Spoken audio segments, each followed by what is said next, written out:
Hi, my name's Josh, and today I'm polishing a 2010 GMC Sierra.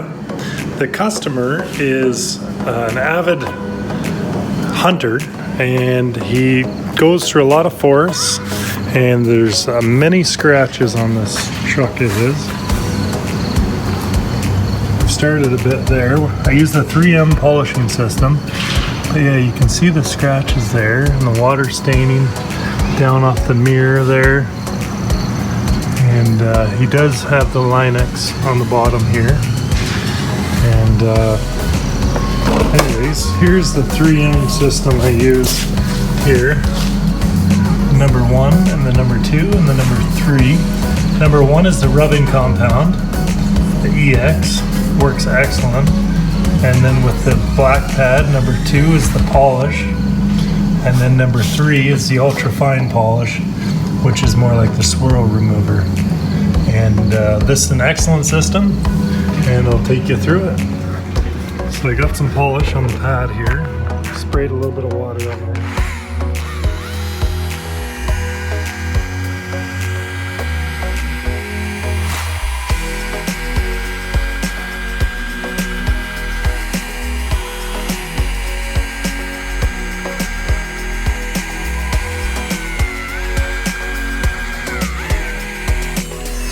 Two hands I'd be pushing a bit harder. Already you can see the nice finish that it's starting to leave, and that's just with the rubbing compound comparison. So moving on to the door here, you'll see again just how scratchy the surface is, and I've got the fender first stage pretty well finished, but I wanted to show you that I tape off the moldings, and often I'll throw tape over the emblems as well. There, I just threw a layer of 3M tape over the top of that, yeah, you don't have to get too fussy. It's not like we're painting it. I've been in the collision repair industry for almost 20 years, and polishing paint is what I do. Proceed from here. So I'm using the Makita 9227C electric polisher that I've had for about 6 years, and it's been an excellent polisher. And as I said, you put a little dab of that 3M number 1 polish, and I always put a little spritz of water on there so you don't get it too hot. As you can see, I taped off the moldings and around the door here. I've learned the hard way one time that electric polishing is not a good idea on these, because they're basically painted, molded, and colored. So you don't really want to run a polisher, a high-speed polisher, or even a low-speed polisher. But either way, I wanted to get some video of this cleaning up here, the water staining.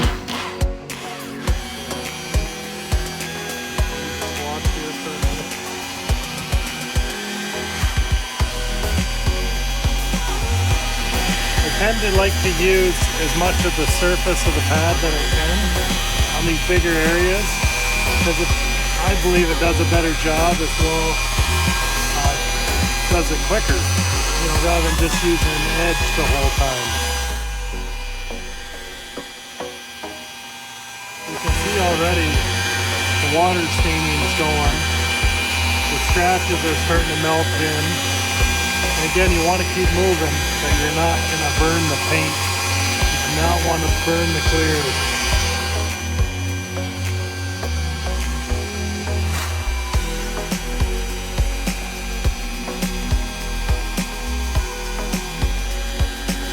This is about 2,000 RPMs I have it, and then I sometimes slow her down there.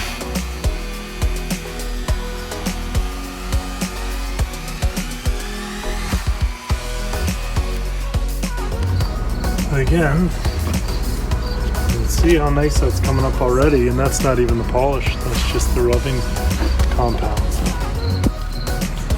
So now moving on to the number 2 polish, which is machine polish that we switched the pads for.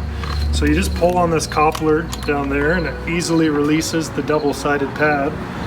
And Then I installed the number 2 gray polish pad, charcoal. And again, I like to spray a little bit of water on there. And hook her up and put a daub on there. And I like to smear it on first, that way you're not spritzing it all over the vehicle. I start slow, always start slow.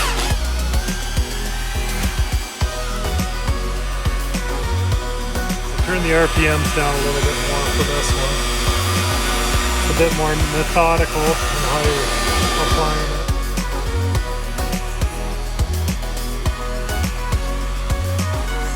This one I tend to use more polish because it's like you're working the polish into the clear coat now. So you stop more and polish it in.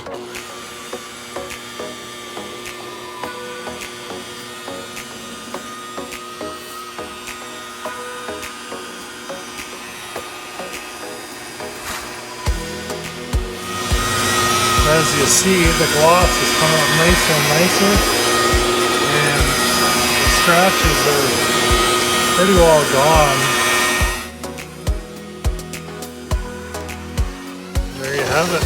We'll move on to number 3 next. So now I'm ready to pull off the number 2 polishing pad and put on number 3. This one's had a bit of wear over the years, or months I guess. This is again a side job that I do, as I'm a painter full time.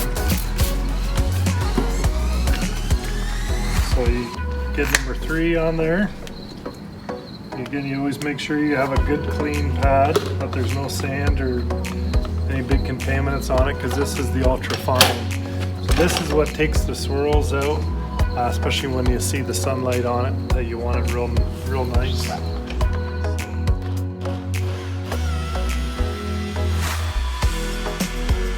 Use lower RPMs for this as well, and just blend it in. This one it seems like you can never do enough of. In the end, it just has such a buttery gloss, it just makes it so nice.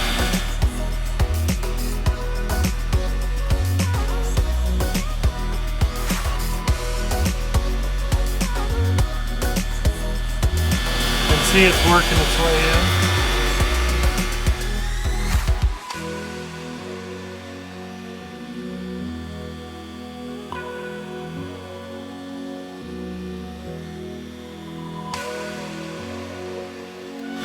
Then I'll just wipe it off here for a second. This is a nice clean pad, or a microfiber. Take a look at that. Looks great, eh?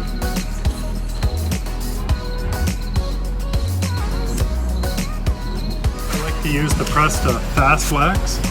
The reason I like it, it produces a long-lasting high gloss shine that you can actually apply in the direct sunlight as well.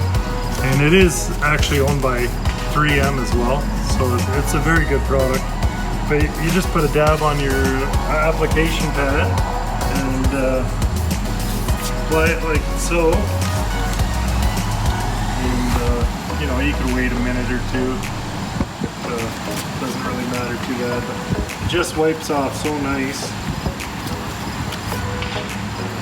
and just gives the black an even darker black look, a nice wet look. So anyways, other than that, the truck's basically done. I've done a few touch-ups, paint perfection, paint little touch-ups here and there with little touch-up pen throughout the truck, but it turned out pretty nice. So I think the customer will be happy, and he'll be able to sell it that much quicker, and hopefully for more money. So